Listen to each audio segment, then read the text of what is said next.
everybody, it's Mace1370. Today we are going to do an RTA showcase for Troublemaker Crozet, now that he is fully mulleted and invested. Before we get into it though, please make sure to like, subscribe, and hit that notification bell. Also, please see the video description below for a link to my Discord. So I did a video a few weeks ago where I showed some RTA matches with Troublemaker Crozet. He had no mullas at that time. It was kind of a test run, you know, get a feel for the character, see if I wanted to invest in him. It looked like he had some promise, so I went ahead and I bit the bullet. Mulleted most of his skills. He's not plus 15, but he's almost there. His skill 3 is fully mulleted to get that turn cooldown reduction. His skill 2 is fully mulleted to get that max damage reduction. And his skill 1 is mulleted up to the effect chance for the increased percentage chance to stun. I don't think, you know, you really need to get these last two here on him if you're trying to conserve your Mulligoras. If you're an Omega Whale, then you can go ahead and get it, since you'll probably be plus 15 in everything anyways. But for most players, I think this is where you would want to stop, would be the plus 13 mark. So Troublemaker Crozet has a few really important things to note. He protects the ally in the back, giving them a huge Aureus effect. He can also counterattack when they're attacked, you know, stunning targets. And his skill 3 has Dispel on it, as well as giving them defense buff and then another buff depending on what class they are. And his skill 1 stuns. So this Dispel here was really a huge selling point for me, and this was the thing that keyed me on his kit that made me think, I think he could be really strong. I know a lot of people are talking about how awesome his stuns are, and I think that was something they added in his buff, was like, I think they increased the chance to stun or counter or something like that. But I think that the Dispel on this skill 3 is like really the groundbreaking thing. And the reason why is because we're in a meta right now that's full of Basars, you know, Fairy Tail Tenebrias and Bicerias, and they put these crippling buffs on, you know, your team turn 1, and if you don't have a cleanse, then it puts you in a really tough spot. And the reason why Crozet is so good here, you know, there's tons of heroes that dispel, right, and cleanse and etc. But the reason why Troublemaker Crozet is so good is because he's a knight, and he brings mitigation. So he's a hero that fulfills 2 roles in your draft. You pick that one hero, Crozet, and he is a cleanser and he is a mitigation unit. You know, prior to him, we didn't really have knights that did that other than Lilius, and it just felt like she didn't bring enough mitigation to really be worthwhile, I think. You know, the fact that he protects that backline unit so well, it's just really strong. So you can bring him, and then you can bring another Dispel unit, and just totally invalidate a unit on the enemy team, like Biceria, for example. So here's how I have him built. I put some better gear on him compared to the last video. A few important things to note here on his stat line. I put him at 210 speed. How fast you make your units is going to vary based on how everyone else is built. You know, like, it's easy to say build this unit at X speed and build this other unit at X speed, but they all kind of play off each other, and you need to have them all speed tuned correctly. So for me, the correct speed tuning for Troublemaker Crozet is 210, and that's because my FCC is faster than 210, so I get the benefit of her shields in case I'm going against a Fairy Tail Tenebria, so it's not going to... well, I guess Troublemaker Crozet's not on immunity, so that doesn't matter. But G-Perg, for example, is faster than him. He gets attack buff. It's a small benefit. Most importantly, though, Troublemaker Crozet is at 210, so he is faster than my DPS. Landy's at 200. Spectre Tenebria is at like 190 something. So the whole point here is that he goes before my DPS go. And that's really important, so that's why he's 210. The rest of his stats are basically just tankiness. I wanted him at least 1700 defense, and I was shooting for 23k HP. I'm not quite there yet. And then his ER is at 150. Effect resistance on Troublemaker Crozet is a little contentious right now. People seem to have pretty, you know, widely varying opinions on how much ER you should build. I've heard some people say, oh, you need 200% ER because if you have less than that, you're just going to get debuffed. I've heard other people say, oh, I just go for 100% ER.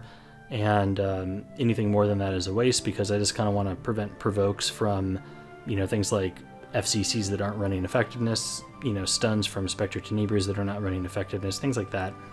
For me, I felt like 150 was worthwhile. I felt like 200 was too much, and I wouldn't be able to get him tanky and fast enough at 200 ER. I'm also not trying to prevent him from getting debuffed from units like Fairy Tail Tenebrias or Cereses and stuff like that. Units that run effectiveness, they're just going to debuff him. I've, you know, come to accept that. So then the question is, why 150 ER versus 100 ER? And the reason I built him at 150 is because of Frenzy. So as Frenzy stacks up, it's going to reduce his effective resistance because the enemy is going to get free effectiveness. And I want to still be able to resist those stuns and provokes a few times, a few Frenzy stacks in. If you build them at 100, as Frenzy ticks up, they're going to start to be able to provoke and stun your Crozet if you have them at 100 ER. And to me, that's not worth it. Like, why build all the way to 100 if he's not effective in Frenzy anymore? This is a unit that you will often take into Frenzy. So for me, 150 I felt like was good. I could probably drop him realistically down to like 140 or 130, something like that. I think would be okay. I just haven't really shuffled the stats around. So that's kind of my reasoning. You can see his overall gear here. It's rolled well. I would not call any of this like insane gear. It's gear that is going to be, I think, fairly average for, a high champ or a low legend player. So I haven't put, the absolute best of the best gear on him. So you can see this is probably like an average stat line. If you put your best gear on him, it might be a little better than this. If you have a lot of like 70 gear score pieces, you can definitely do better. His EE here is the CR push one. I think this one's awesome. His one that increases his counter chance, I think it would honestly be okay. And the heal one would probably be fine too, but I feel like the CR boost is really nice. You can boost up a hero in addition to cleansing them, give him a turn that much earlier. It's been very impactful when I've used it. In terms of the artifact, I still think that Adamant Shield is a really strong choice on him. You combine that with his Aureus effect, and he's just bringing a ton of mitigation for that backline hero. Other options, you could consider Temperance, I think would be a good choice. I think if you use Temperance, you're going to be using him slightly differently than you would with an Adamant Shield, and you might want to even speed him up more to get more of those basic attacks in and more of those shields. So it kind of depends on, your personal preference. So that's how I have him, built right now. I have seen some builds on counter, and I think those are probably just bad.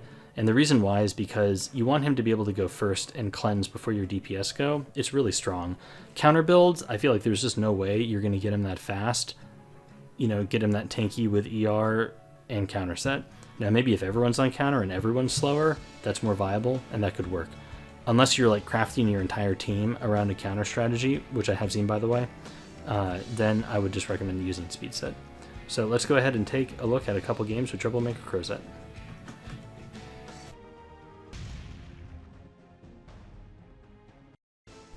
Okay, so for this first game, I have first pick and I pre-ban Basar. I generally like to try to do this since it gives you the opportunity of taking Fallen Cecilia without having to worry about Basar. If you take FCC and Basar is still on the table, it can be very dangerous since it enables them to be very aggressive and do kind of like a natural speed type cleave where they just run you over with Basar and G-Perg and other AoE units and stuff. It also makes it harder to protect Landy with Fallen Cecilia because of the buff block from Basar. That said, the opponent did pre-ban Fallen Cecilia, so instead I first picked General Purgus. I think he's a very flexible first pick. He goes well in an aggressive draft, he goes well in a more defensive bruiser one. You can also use him to discourage the opponent from cleaving you. He just has a ton of versatile uses in the meta right now. He's an attack buffer, so that's great. The opponent takes Crow and Spectenny. So I kind of wanted the Spectenny, but that's okay. I take Crozet here. He offers a lot of mitigation. He'll also offer a cleanse and defense buff. I think he pairs really well with General Purgus since, Purgus gives attack buff, Crozet gives defense buff. In addition to that, Crozet gives so much protection to the backline unit, they oftentimes don't want to attack the person in the back. And they also don't want to attack G-Perg either. And then if one of your other units is an undesirable target, it kind of forces them to go into Crozet, who is tanky and just takes a while to kill. And gives you time to let your DPS do their work. So here I take Landy. I think she's one of the few flexible DPS that don't have a ton of super strong counters, and that allows you to take her a bit earlier. Spectenny's another one, so you'll see people early pick Spectenny like my opponent does here. You can counter or like pseudo counter Landy with Fire Ravi. That works sometimes it doesn't. But it's not like Arby where there's a ton of strong counter picks, so it's it's hard to pick Arby early. You can still take him late. So the opponent takes T-Surin here, which isn't a horrible pick, I suppose. She offers Unbuffable, which means that it could prevent my Landy from going into stealth. And then takes ML Haste, which is kind of an interesting pick. I assume this is to discourage me from taking Arbiter Vildred. you know, as a way to reach the Spectenny. But that's okay, we can just not take RB, and then I feel like haste is kind of weak here. So I take SSB, since she counters T-Surin and also gives me reach into Spectenny. The worry here is that the opponent will be able to kill her with Crow. So we have to be able to kill the Spectenny and the T-Surin before Crow is able to horse my SSB. So it'll be kind of a race. For the last unit, I decided to take Adventurer Ras for a couple reasons here. One, he is another defense buffer, so that'll give me, you know, a little bit more protection, but more importantly, he has Rise of the Monarch, and that will complement with Crozet really well. He can give that unit in the back, or he can give Crozet a shield and provide me with sustain. So I wanted sustain, essentially. He also has the opportunity to give dual attacks via his S2, you know, for more damage. The opponent bans Landy, which was part of the reason I took Ras, since the shields would help keep her in stealth. I banned the Solitaria since I did not want Solitaria preventing my SSB from doing, you know, her job. So that was a forced ban for me. I could have put Ras in the front here. I'm honestly not sure what's better. Hypothetically, if Crozet dies, SSB would stop damage sharing. I don't think it's likely that my tanks die before she does, though. So I opted to put Ras down here, which means that he will not be taking damage share, which I think is important since I don't want him to take damage. I want him to give shields to other people. So I put up defense buff. My opponent has an option of attempting to provoke Ras, or Crozet, I suppose, or he could put up defense buff of his own. I think that's the right choice. He could have got the CR push on Ras there, but I got a lucky 15%.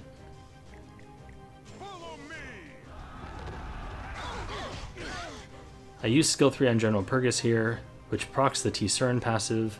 She gabs. And so she has an option of using skill 3 into, you know, my team right now, but SSB still has immunity. The other 3 people do not. This will proc a Batback from SSB though, which is kind of unfortunate for my opponent. That's giving me like max value there on SSB. You can see Crozet counterattacking the T-Surin, which is one of, you know, his big benefits, is that he'll do that whenever he has a chance of doing that whenever the back row is attacked. So here I have the option of using my skill 3 on SSB and boosting her up. I don't want to do that. She just got defense buff from Ras, and additionally I want Spectenny to go first so that Spectenny loses immunity, and also so that Spectenny is going while my SSB has immunity, so that will prevent her from getting stunned. He could have soul burned here, but he decided to hold it. I might have gone for the nuke. Hard to say. You know, I have a ton of damage mitigation, so he wouldn't have killed either way, so he probably made the right choice to hold his souls for the next go-round. Ras is silenced here, unfortunately, so we do not have the ability to skill 2, but that's okay. We can just save it for the soul burn later. Now my SSB gets to go. I really like her synergy here with General Purgus, since giving her attack buff just makes her hit like a truck. We can skill 3, and that'll give us max focus stacks to be able to bat back again on the next attack. Crow is getting into horse range. I don't think he's quite there. You can see that shield from Ras is pretty helpful. It's giving her quite a bit of her HP back from their initial, you know, assault. So I boosted Ras here. I think my intention was that I wanted to give SSB immunity. And this lets us kill T-Surin. I think part of my reasoning for doing this is that I wanted my SSB as healthy as possible before the Crow round, and this let me take off T-Surin. So he goes for the horse because I think he realizes this is his only chance, and we're still super healthy, so we're not even worrying about it. Now ML Haste goes. He, I think, hopes to get that defense buff off, but it stays on. SSB can now soul burn into... I'm sorry, Spectenny can soul burn into SSB.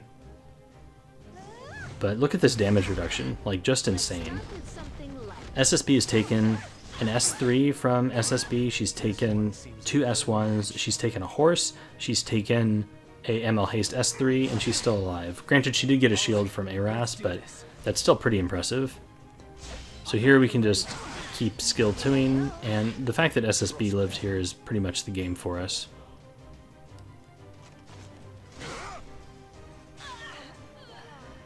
I was actually pretty surprised at how tanky the opponent's Spectenny was. I was hoping to get her down, you know, before like haste and crow and stuff, but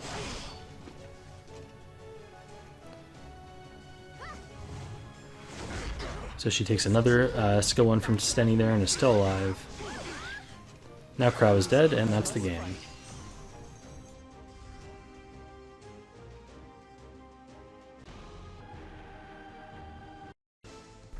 Okay, next up, this time I am second pick, so I go ahead and pre-ban Fairy Tail Tenebria. When I'm second pick, I will often, you know, pre-ban F-Tenny because I won't have FCC to defend myself from her.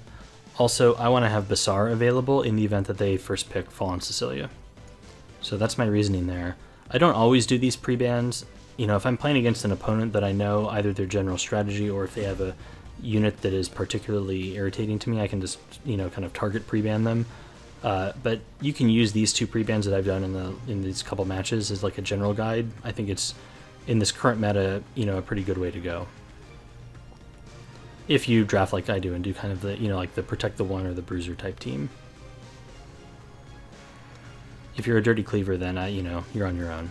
I can't help you there. So the opponent does have first pick. They could take Fallen Cecilia here. Instead, they take Spectre Tenebria. Now, given the fact that they've pre-banned Bassar, that means that we can probably just take Fallen Cecilia ourselves here, and then probably Landy, since, you know, it's nice pairing those 2 together. The shields from Fallen Cecilia really helped Landy stay in stealth. I debate about not doing that, since I'm a little afraid of Biceria, but I figure like it's probably fine, since that's really the only, you know, strip buff block unit I have to worry about, and I can either ban her or I can bring cleansers. I don't have to worry about a second one. And Biceria is a unit that her S3 is Omega Strong, and if you don't have an answer to it on your board, then it basically just kills you. But if you do have an answer to it, then she just kind of does nothing.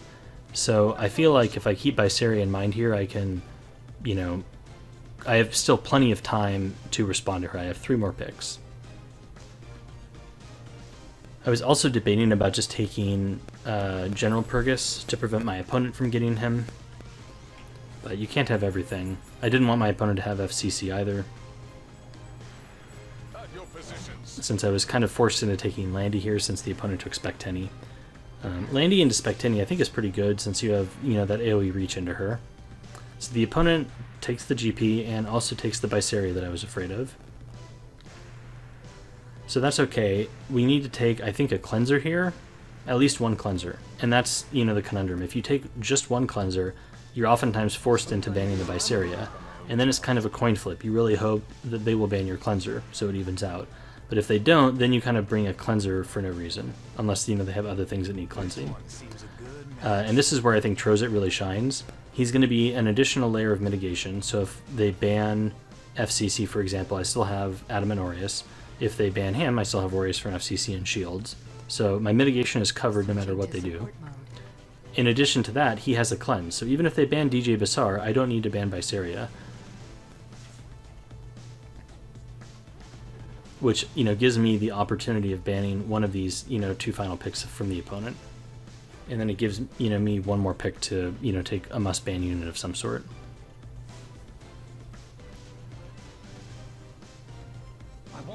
So the opponent ends up going with Auxiliary Lots, which is interesting. It looks like they're trying to cleave me with OP Sigrid. So they have 3 attack buffers, so we can't deny them attack buff. I could potentially ban the S-Tenny. I don't think that's unreasonable. I take my Degen RB here, because I want AoE reach for the S-Tenny.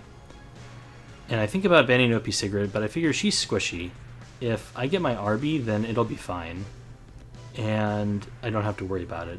A-Lots I think is an okay ban since he's a big CR boost and he's also a book, so I can get rid of one of the opponent's books, and I think that's the right choice. I think it was either A-Lots or S-Tenny. I think they're both reasonable, but I think banning A-Lots was probably the right way to go. Another reason I decided to do that was if they use OP Sigrit's S3 and Byseria's S3, then it's going to CR push my Crozet forward, since whenever that backline unit gets attacked, Crozet gets a CR boost. I put RB in the back because my Landy will have stealth, and I think that the majority of the time they're going to be they're going to like be able to focus RB. But if, Guiding Light ends up working out, then I don't have to worry about mitigation on my Landy. So look at this. Crozet just bounced all the way to the top because of that AoE onto, or that AoE from Byseria.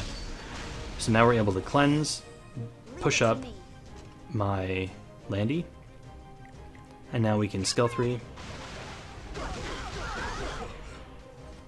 This gives the rest of my team stealth, or not stealth, I'm sorry, that would be awesome if it did that. Although I guess if everyone got stealth it wouldn't do anything. Anyways, gave my team speed, so they're going to be able to turn cycle more quickly.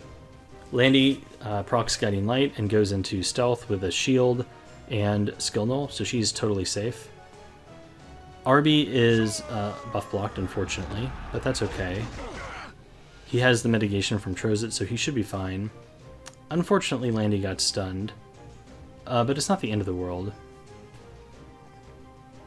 So it looks like my opponent is debating about what to do here. They skill 1 into RB, and they didn't even skill 3, which confused me a bit. I think they should have probably skill 3'd the RB.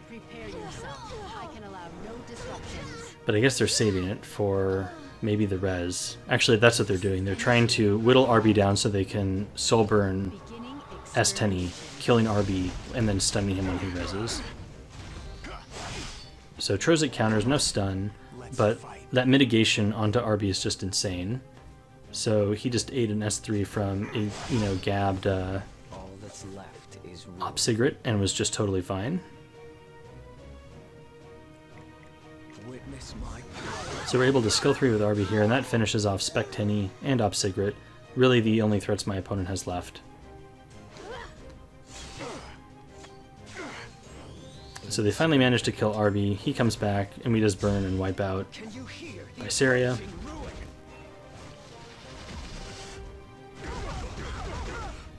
And almost killed the G-Purg. And then I think at this point they rage quit. I don't think we got particularly lucky, but if you look at this match, my RB is tanky, but that mitigation from Crozet is just bananas. It really makes that unit in the back hard to kill. There's a lot of units you can put in that slot and build your comp around them. Like a tanky RB works well, especially if you bring a dual attacker to pull him in and get more damage. You can bring Archdemon Mercedes, another great option to put back there. Landy works well. If you are the type of player that tends not to draft FCC, then some sort of barrier artifact on Crozet I think could be really good to help Landy stay into stealth. You have a lot of options. Either way, I would highly recommend building Crozet. He's a really strong knight pick right now, and the more knights you have the better, because occasionally some of them get pre-banned. So that's it for now. Thanks for watching. Later.